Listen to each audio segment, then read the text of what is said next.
the more you read, the more you'll know. The more you learn, the more places you'll go. That's a quote from Dr. Seuss. That's that one guy in school that they taught us about in like kindergarten. He was racist. He was very racist, specifically towards Japanese people. And I guess he fought in World War II, so I could understand where he would get those ideas from.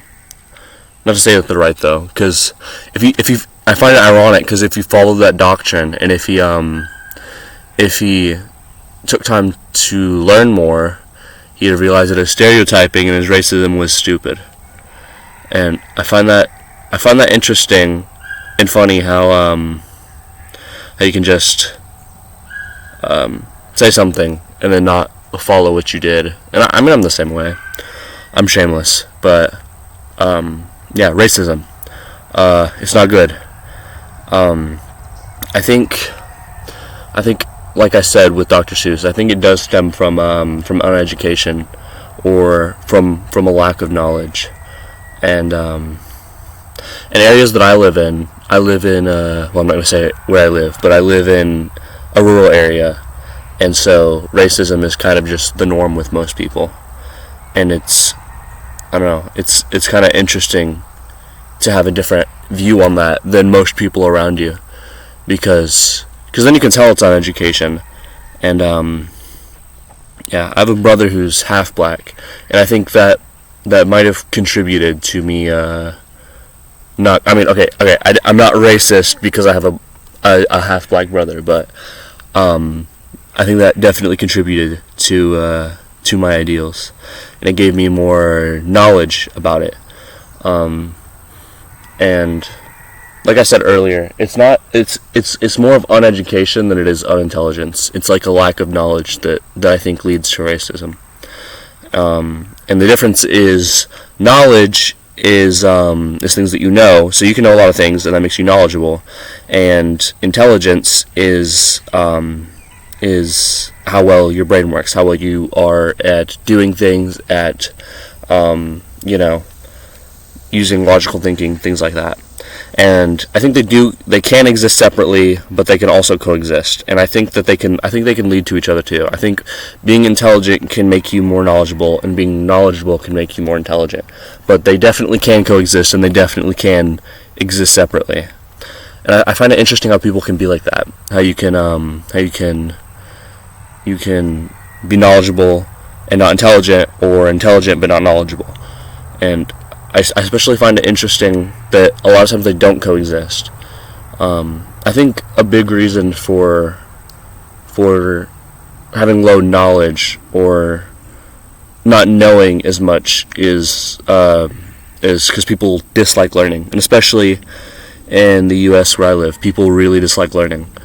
And I think it might be because of the school system, or it might be because of stereotyping in movies and stuff like that.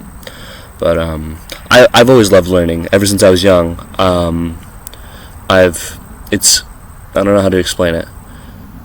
I think that most of the time, if you want someone to learn something, you have to present it to them in a way that they find interesting. But for me, most of the time, I'm able to take in information, even if I don't completely find it interesting, if that makes sense. But like I said, that ideal of disliking learning, I think, might come from people trying to conform to stereotypes, like in movies and stuff like that.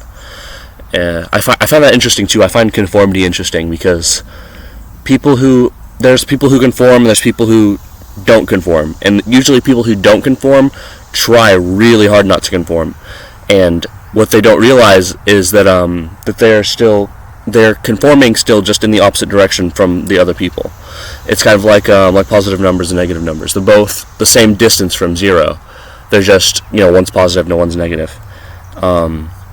And I find that interesting. And I think there's a difference between what people think is nonconformity and what nonconformity really is. Because, like I said, they're the same distance from zero. So they're realistically still conforming, just in the opposite direction, if that makes sense. But I think true nonconformity is not caring about conforming or not. So not trying really hard to be different, but also not trying to to be like everyone else, just doing whatever feels best to you.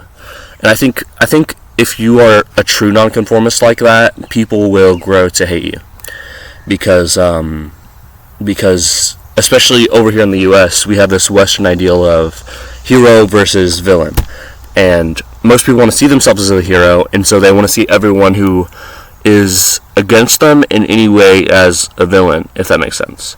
And so, I'll use myself as an example. As a true nonconformist myself, as a nonconformist myself, I've noticed, especially politically, people on the right think I'm a crazy liberal, and people on the left think I'm a crazy conservative, because I have takes for both sides.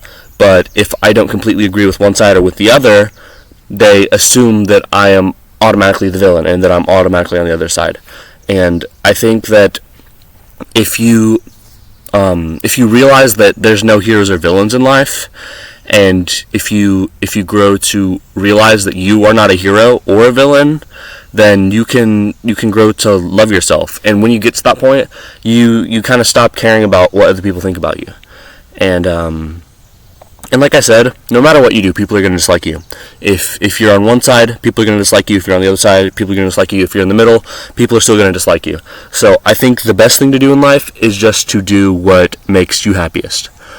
Be you. Thank you. I'm in the woods right now. This is going to be the first video that I upload on here, but I might also put a cover up. I plan to release every Friday or other Friday. I'm not really sure yet, but I'll get that situated. But thanks for watching this.